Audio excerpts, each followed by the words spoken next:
नमस्कार बच्चों।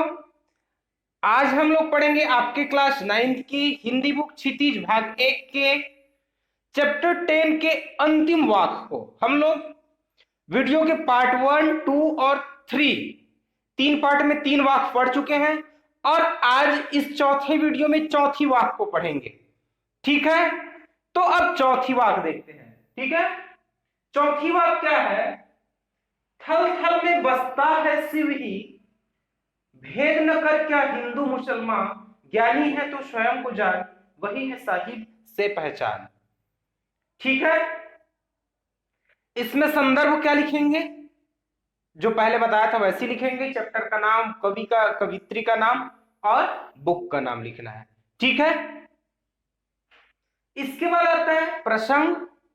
प्रसंग में हम क्या लिखेंगे कि प्रस्तुत वाक्य में कवित्री ललित जी कहती है कि हमें किसी के साथ भेदभाव नहीं करना चाहिए और ललित जी ने बताया है कि ईश्वर जो है सभी जगह व्याप्त होते हैं, मतलब वो सभी जगह रहते हैं। ठीक है, प्रसंग में क्या लिखेंगे कि प्रस्तुत वाक्य में ललित जी, कवित्री ललित जी बताई है कि ईश्वर जो है सभी जगह व्याप्त रहती है और हमें किसी के साथ भी भेदभाव नहीं करनी चाहिए। ठीक है, अब इसका हम भावार्थ देखते हैं। क्या होगा? थल थल में बसता है शिव ही।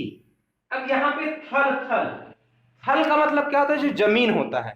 लेकिन यहाँ पे थल थल का मतलब क्या हो जाएगा? सर्वत्र। ठीक है, सर्वत्र मतलब सभी जगह, सभी जगह बसता है शिव जी। शिव का मतलब क्या है यहाँ पे? ईश्वर से। ठीक है, उस ईश्वर से, उस भगवान से या उस अल्लाह से को बोला गया है कि जो भगवान होता है, जो शिव होता है, जो ईश्वर होता है, वो थल थल में मतलब हर जगह बसता है, हर जगह रहता है। ऐसा कोई भी जगह नहीं है जहां पर ईश्वर ना हो। ईश्वर जो है कण कण में बसा हुआ है, एक एक अंश में ईश्वर जो है बसा हुआ है। ठीक है, उसी को लिखती है कवित्री ललित जी कि ईश्वर जो है हर कण में, हर जगह, हर थल थल में, हर स्थान पर वो बसा हुआ है। ठीक है, भेद न कर क्या हिंदू मुसलमान, भेद न कर क्या हिंदू मुसलमान। कवित्री बोलती है कि हमें भेद नहीं करना चाहिए। किसमें भेद नहीं करनी चाहिए?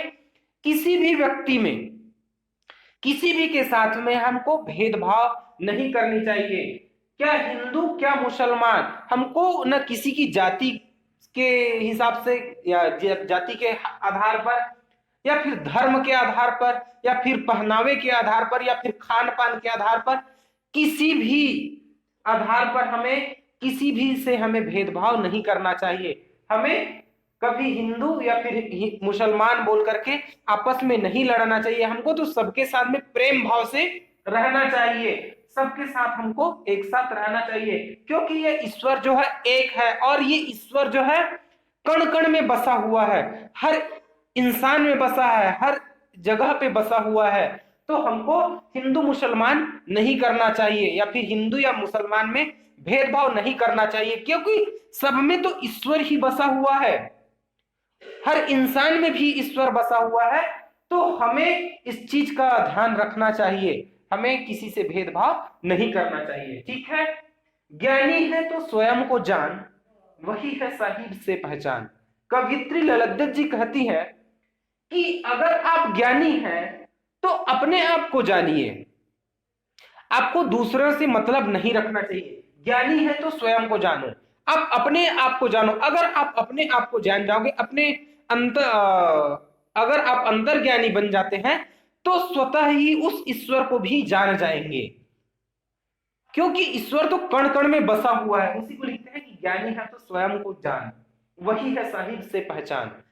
मतलब वो कहती है कि जो अंतर्ज्ञानी होता है वही उस परमात्मा को, उस स्वामी को, साहिब, साहिब का मतलब स्वामी। ठीक है, स्वामी उस ईश्वर को कहा गया है। ठीक है, तो उस ईश्वर से वो उस ईश्वर को पहचान जाता है। कौन पहचान जाता है?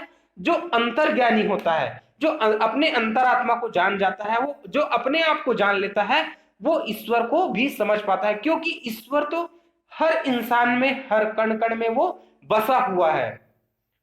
तो ऐसे इंसान को ईश्वर की प्राप्ति हो जाती है, जो अपने आप को समझ पाते हैं, अपने आप को जान जाते हैं।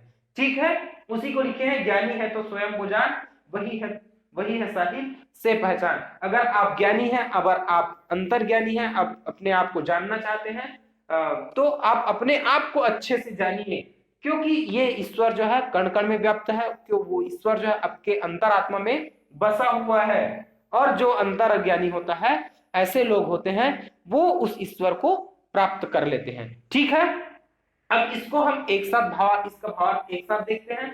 तो कवित्री ललित जी प्रस्तुत वाक्य में कहती है कि ईश्वर होता है, ईश्वर जो होता है वो कण कण में बसा हुआ है, हर जगह बसा हुआ है।